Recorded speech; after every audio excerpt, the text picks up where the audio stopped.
On most worlds, the dead disappear. On OSSARIA, nothing has ever finished dying. Right now, I'm standing on a sheet of ice you can see straight down through.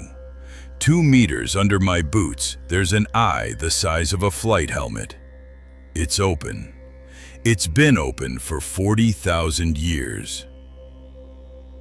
50 steps behind me, a tusk comes up out of the ice like a mast, taller than our engineer, and that's just the tip.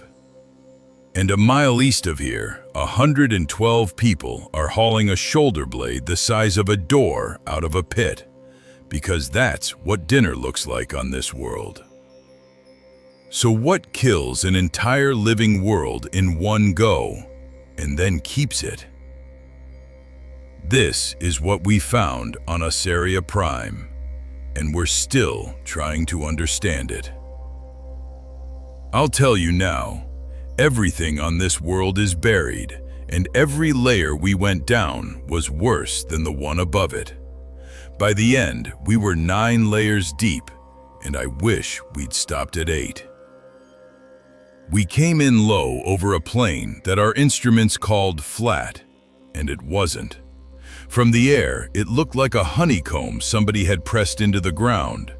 Hundreds of pits, some the width of a stadium, some old and flooded, water gone black-green. Vance put us down on a ridge between 2 of them, a spine of ice maybe 6 paces across with a 100-meter drop on either side. We stepped out into air that was breathable, dry, and cold enough that the first breath felt like swallowing a coin. And Sato walked straight to the rock at the edge of the ridge, put her glove on it, and said, "This isn't rock." It was ivory, curved, cracked, stained the color of old teeth, going into the ice at an angle that meant the animal was still attached. That's when we looked down at what we were standing on. Ice you can see through carries about 10–15 meters of clarity before the blue swallows it. And in that blue, under our boots, something long went past. It wasn't moving. We were. A back, a shoulder, a rib cage you could have parked our lander inside. We walked 20 minutes along that ridge and the shapes never stopped. A herd under the floor. Okafor lay flat on that ridge with a handlight pressed to the ice, trying to see how far the blue would let her look. And she said the thing people get wrong about frozen worlds. Said it to the ice, not to us. We hear frozen for 40,000 years and we picture a fossil. Stone, a shape where an animal used to be. On Earth, in the Siberian permafrost, they pulled out a saber-toothed cat that died 35,000 years ago. Not the bones, the cat. 3 weeks old when it died, and it still had its claws, its fur, and its whiskers. Cold doesn't erase. Cold is a pause button. OSSARIA is that pause button pressed on an entire biosphere. We saw the smoke before we saw the camp. Not wood smoke, fat smoke, thick, yellow, sitting low because it had nowhere warm to rise to. 40 tents in a ring around the mouth of a working pit, every one built the same way. Ribs. Rib bones as long as a car, driven butt down into the ice, leaned together at the top, and stretched over with hide sewn in panels. Then the first of them came out to look at us, and Okafor stopped talking mid-sentence. They're short, chest-high on Reyes, no taller, heavy through the shoulders, doubled fur, a fine underlayer and a long outer coat that carries snow like a roof. Small dark eyes with a filtering membrane that slides across against the glare. And hands, broad, flat, spade-shaped hands with horn claws worn down blunt and shiny at the tips, the way a shovel goes shiny from use. Okafor said it under her breath, and it was the first true thing anybody said on that planet. Those aren't hands for holding, those are hands for digging. We called them the cutters because that's what they do, and because we never did learn what they call themselves. They fed us. There's a fire in the middle of the camp burning rendered fat in a stone bowl, and over it a slab of dark red meat, and the meat is 40,000 years old. It tasted like liver and iron and cold. And while we ate, I started counting, and I couldn't stop. The axe the woman beside me was using was a tooth. One tooth, ground down along one edge into a blade, socketed into a bone handle with sinew. The pulley over the pit mouth was a knuckle joint, greased and turning. The rope through it was tendon. The lamps were fat. The tents were rib and hide. The needles were splinters of tusk. The children's toys were vertebrae. Not one object in that camp, not one, came from anything that was alive when they made it. Every civilization we've met is built on something. Stone, metal, grain, fire. This one is built on corpses, and it has been for as long as anyone can count. How do you run an economy on the dead? The answer is the pit. They took us down the next morning. The cut is a hole about as wide as a stadium and 110 meters deep. A 30-story building, upside down, filled with people working. You get down by a staircase cut in a spiral into the wall, wide enough for one, no rail. Halfway down, Vance stopped counting the drop and just watched his boots. Bands, hundreds of them. Light, dark, like the grain in a plank of wood. Every band a season laid down and frozen and never disturbed. And sticking out of that wall, at every depth, are the animals. A skull the size of a car door. A leg bone standing out of the ice with 3 people on ropes working around it.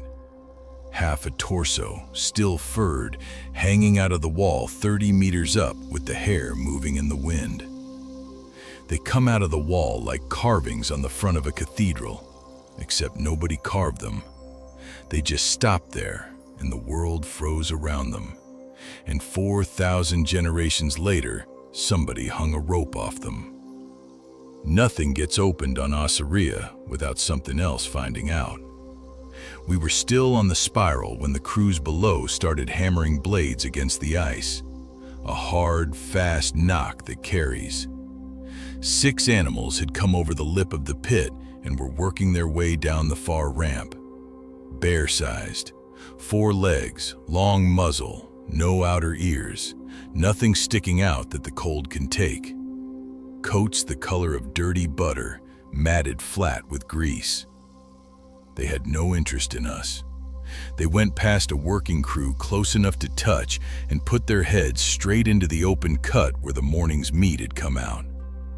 On this world, the thing that comes for you isn't hunting you. It wants what you're standing on. Vance called them scavengers, and Okafor corrected him. On OSSARIA, everything is a scavenger. There's been nothing to hunt here in 40,000 years. The cutters pushed them back out with noise and burning fat, unhurried, the way you'd move cattle. And while we were watching that, a section of wall 40 meters above us let go. 1 block, car-sized, a piece of frozen shoulder still set in it, dropping the full height of the pit into the water below. Nobody up top even turned around. The animals in that wall weigh what a bus weighs. The ice holding them is melting, and every soul in that pit has already done the arithmetic and decided the meat is worth it. There's a second kind of cutter down there, and they don't dig. Smaller, silver-gray coat instead of brown. Thin hands, not spades. Enormous eyes. They stand with their faces close to the wall, going band by band, touching the layers the way you'd read a page with your fingers. They're the reason anyone knows where to dig at all. Sato spent 2 days with one of them and came back with the thing that broke this world open. They don't have writing. What they have instead is this. A map cut into a shoulder blade the size of a serving tray, carried on a strap against the chest. Every worked pit is a small hole drilled through the bone. Every dry pit gets a notch. Sato's had been in one family for 11 generations, and it was almost entirely holes. You could hold up that bone and see the sky through their whole history. When Sato asked how far back it went, the reader put a hand flat on the wall and moved it down through the bands, counting. Then she stopped and put her palm on one single dark line about 2/3 of the way down the pit, and she wouldn't move it. Every animal in that wall, every one, at every depth, in every pit on this planet, lies above it. Below it, nothing. Clean ice, empty seasons, going down and down. They didn't die across an age. They died in a season, all of them, on the same handful of days. And that's when the question changed on us. It stopped being, what is buried here? It became, what can kill a world in a week? Okafor had an answer, and I hated it, because it's the same one our own planet keeps in its back pocket. Ice is bright. Bright ground throws sunlight back into space instead of holding it. So more ice means less heat, and less heat means more ice. For most of the way down, that's slow, nothing you'd notice in a lifetime. But there's a line. On Earth, the models put it near 30 degrees of latitude, where the loop stops being slow. Past it, the ice doesn't creep toward the equator. It falls there. Our own world has done it. Twice, maybe more, long before anything had a spine to freeze. OSSARIA crossed that line in a season, and that season is the dark band under a reader's palm. Vance asked whether anything got a warning. Nobody answered, because we'd already found the answer that morning and hadn't understood it yet. To get at the good meat, the cutters don't dig an animal out. They dig into it. They cut a shaft through the hide and tunnel, down the body, along the ribs, room to room, the way you'd mine a hill. We went in.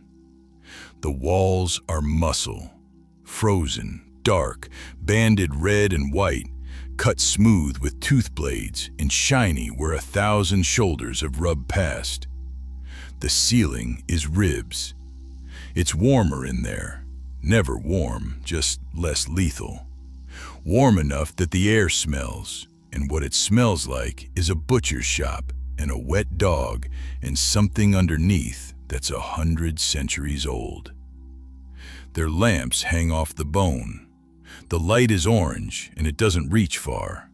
And about 60 meters in, past a wall of frozen fat, we came into the stomach. It's a chamber you can stand up in, and it's full, packed with grass, whole stems, seed heads, some of them still green under the light. Okafor knelt down in it and did not move for a long time, because grass in a stomach means the animal was eating. It wasn't starving or thin or dragging itself through the last bad winter of a long dying age. It had eaten a full meal, and before its body could finish that meal, it was cold all the way through. Hours, that's the whole number. We'd come here expecting centuries. Somewhere between the last mouthful and dessert, the world ended. There's an edge to the digging country, and the cutters won't take you there. Where the pits go too deep, the ice turns unstable, and the ground goes soft and black and wet. Gas comes out of it. You can see it. White ropes of it standing up out of the mud in the cold, leaning, breaking. That's 40,000 years of rot, sealed and pressurized, finally getting out. And people live at that edge. We could hear them before we saw them because their breathing is wrong. Wet, whistling, working too hard. Their coats have come out in patches. The skin under it is gray-pink and raw. They couldn't buy into a good pit, so they take what the melt gives them. Meat that's already turned at the bottom of holes nobody else wants. We called them the thawed. And they're the only people on that planet who dig below layer 9. And I want to be exact about this because it matters. There's no law against going deeper on OSSARIA. No sacred line, no priest, no forbidden ground. Below layer 9, the animals have no ivory, the meat is spoiled, and the work costs more than it returns. That's the whole reason. The truth on this planet sat 40 meters down for 4,000 generations in plain ice, unguarded, because looking at it didn't pay. We should have turned back here. We didn't. A thawed man with one working lung took Sato, Okafor, and me down a fresh crack. A split, not a pit. The ice had opened along a seam 2 nights before when a mass of melt shifted, and the walls of it were the deepest blue we'd seen anywhere. Thick ice does that. It eats the red out of light and hands back the blue. Standing in that crack was like standing inside a held breath. He took us 200 meters in to where it widens. Then he stopped and raised his lamp and said nothing. He'd been here before. He knew you don't need to. Sato brought her light up. There's a wall of blue ice in there, 40 meters high. And it isn't holding an animal. It's holding a moment. A herd. 30, 40 of them at the front and more behind, layered back into the blue until the light gives up. Every one of them at full gallop, legs stretched out, feet off the ground. You can see daylight under a foot the size of a table 40,000 years after the last daylight. Heads turned back over the shoulder, mouths open. Nobody spoke. None of the 4 of us, and not the man with the lamp who'd already seen it once. A herd doesn't run in one direction by accident. Every animal in that wall is aimed the same way, and we were standing on the side they were running from. It was Okafor who found the small one. She'd crouched at the base of the wall and called Sato over without raising her voice. Down at the feet of the biggest animal in the herd, half a meter tall, there's a young one. Same coat, same shoulder, running with the rest. And its front feet are wrong for a running animal. Broad, flat, spread out like paddles, with blunt horn claws worn shiny at the tips. Sato took the lamp, and she held it up beside the hand of the man who'd brought us down there. The same hand. He didn't pull away. He looked at his own hand in the light, and then at the wall, and then at his hand again. Here's what we think happened. We can't prove it, and we didn't stay long enough to try. When the ice ran away with this world, one place stayed warm.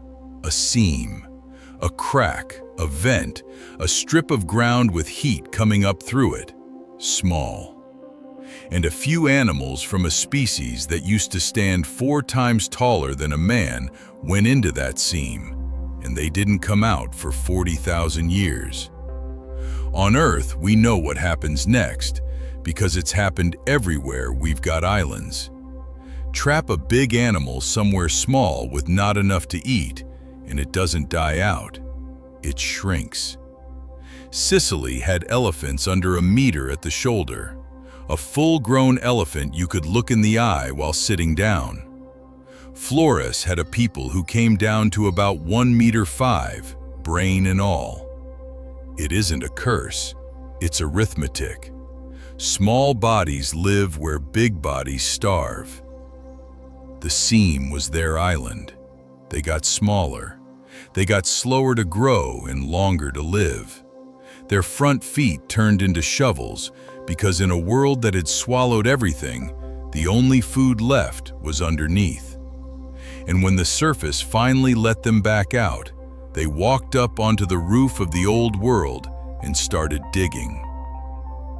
The cutters aren't scavengers of a lost age. They're the last chapter of it. Every meal they've eaten, every axe they've ground, every rib they've stood up to make a house, family. And nobody has ever told them, because the only people who dig deep enough to find out are the ones too sick and too poor to be listened to. We argued about it on the ridge that night, quietly, which is worse than loudly. Vance said, "Tell them, because they have a right to it." Okafor said, "Tell them what? That the tools in their hands are their own great-grandmothers." Reyes listened to all of it, and then said the one thing that ended it. "It's not ours.